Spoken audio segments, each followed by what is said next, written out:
Assalamualaikum warahmatullahi wabarakatuh. InsyaAllah kita dengar beberapa buah hadis mengenai fadilat kelebihan wuduk. Mudah-mudahan bermanfaat bagi kita insyaAllah. An Nabi Hurairah radhiyallahu anhu wa sallallahu ala rasulihil karim. Amma ba'd. An Nabi Hurairah radhiyallahu anhu qala sami'tu Khalili sallallahu alaihi wasallam yaqul Tablughul hilyatu minal mu'mini haitsu yablughul wudu'a.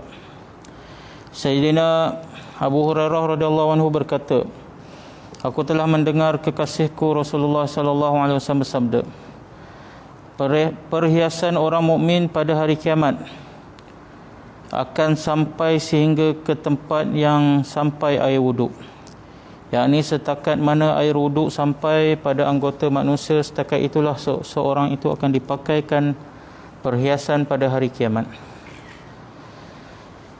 Sayyidina Abu Hurairah radhiyallahu anhu berkata, aku telah mendengar kekasihku Rasulullah sallallahu alaihi wasallam bersabda, perhiasan orang mukmin pada hari kiamat akan sampai sehingga ke tempat yang sampai air wuduk, yakni setakat mana air wuduk sampai pada anggota manusia, setakat itulah seseorang itu akan dipakaikan perhiasan pada hari kiamat.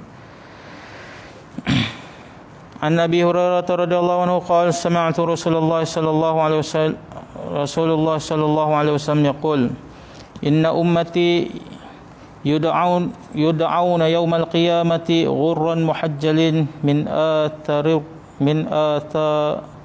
wudu' faman istata'a minkum an yutila ghurratahu falyaf'al. Sayyidina Abu Hurairah radhiyallahu anhu meriwayatkan bahawa beliau mendengar Rasulullah sallallahu alaihi wasallam bersabda, sesungguhnya umatku akan dipanggil pada hari kiamat dalam keadaan tangan, kaki dan wajah mereka bercahaya kerana kesan daripada wuduk yang mereka ambil. Oleh itu, sesiapa yang ingin menambahkan cahaya, maka lakukanlah dengan cara menambah kawasan basuhan anggota wuduknya. Maksudnya ialah hendaklah mengambil wuduk dengan mengambil berat segala adab dan tertibnya, sehingga tiada satu bahagian pun daripada anggota wuduk itu yang dibiarkan tidak basuh. Sayyidina Abu Hurairah radhiyallahu anhu meriwayatkan bahawa beliau mendengar Rasulullah sallallahu alaihi wasallam bersabda, sesungguhnya umatku akan dipanggil pada hari kiamat dalam keadaan tangan, kaki dan wajah mereka bercahaya kesan daripada wuduk yang mereka ambil. Oleh sebab itu, sesiapa yang ingin menambah cahayanya, maka lakukanlah dengan cara menambah kawasan basuhan anggota wuduknya. Maksudnya ialah hendaklah mengambil wuduk dengan mengambil berat segala adab dan tertibnya, sunat-sunatnya, sehingga tiada satu bahagian pun daripada anggota wuduk itu yang dibiarkan tidak dibasuh.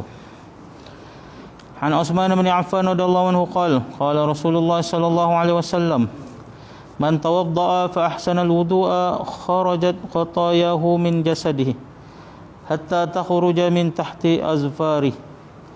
Sayyidina Utsman bin Affan radhiyallahu anhu berkata, Rasulullah sallallahu alaihi wasallam bersabda, sesiapa yang berwuduk dan dia memperelokkan wuduknya dengan melakukan semua perkara-perkara yang sunat dan adab-adab dalam berwuduk, maka dosa-dosanya akan keluar daripada jasadnya sehingga dosa-dosa itu keluar daripada bawah kuku-kukunya. Sayyidina Utsman bin Affan radhiyallahu anhu berkata, Rasulullah sallallahu alaihi wasallam bersabda, sesiapa yang berwuduk dan dia memperelokkan wuduknya, yakni dengan melakukan semua perkara yang sunat dan adab-adab dalam berwuduk, maka dosa-dosanya keluar daripada jasadnya sehingga dosa-dosa itu keluar daripada bawah kuku-kukunya. Keterangan kajian yang mendalam daripada para ulama mendapati bahawa hanya dosa-dosa kecil sahaja yang diampunkan melalui wuduk, solah dan amalan-amalan yang lain. Manakala dosa-dosa besar tidak akan diampunkan tanpa bertaubat. Lantaran itu, di samping berwuduk, di samping bersolah dan juga melakukan amalan-amalan yang lain, hendaklah juga kita mengambil berat untuk beristighfar dan bertaubat. Walau bagaimanapun, sekiranya Allah Subhanahu wa taala ingin mengampun dosa besar seseorang dengan limpah kurnianya tanpa bertaubat, maka itu terserah kepadanya.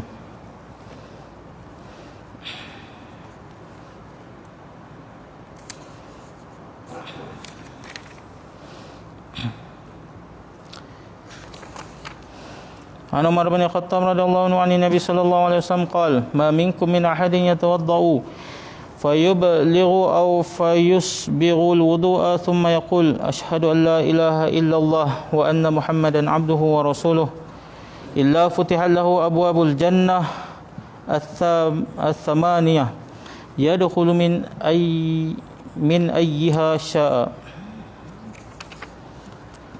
Sayyidina Umar bin Khattab radhiyallahu anhu meriwayatkan bahawa Nabi sallallahu alaihi wasallam bersabda, sesiapa yang menyempurnakan wuduk dengan melakukan semua perkara yang sunat dan ada adab dalam wuduk, kemudian dia membaca asyhadu an la ilaha illallah wa anna Muhammadan abduhu wa rasuluh,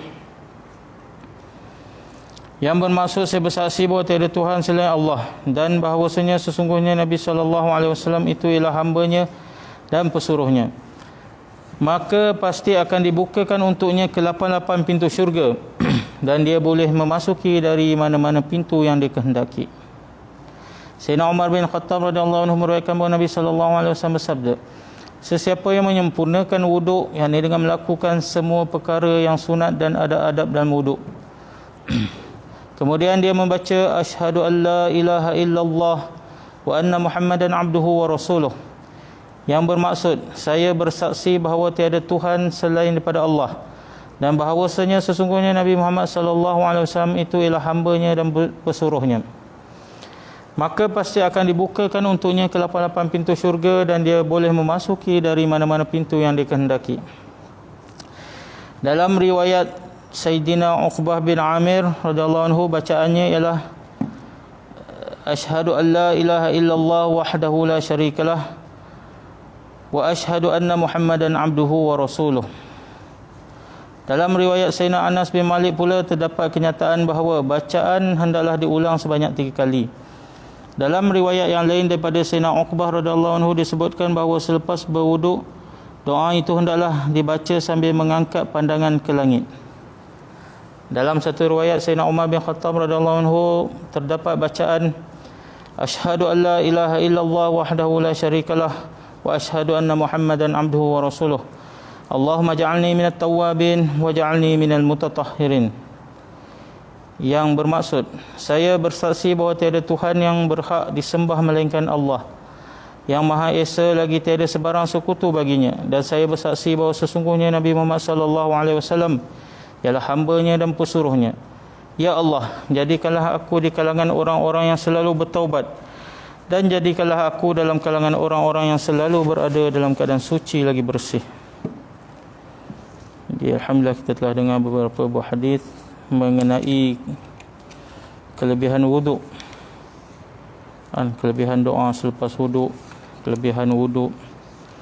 Mudah-mudahan Allah Subhanahu wa taala bagi kita taufik untuk berwuduk dengan cara yang sempurnalah, lakukan sunat-sunat dan ada adab wuduk, dan kita cuba istiqamah baca doa lepas wuduk, kerana ganjaran dia besar sekali.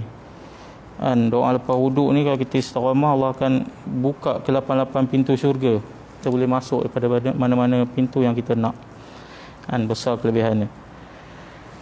Jadi insya-Allah mudah-mudahan kita dapat amal dan sampaikan. Subhanallah bihamdihi subhanakallah. Insyaallah.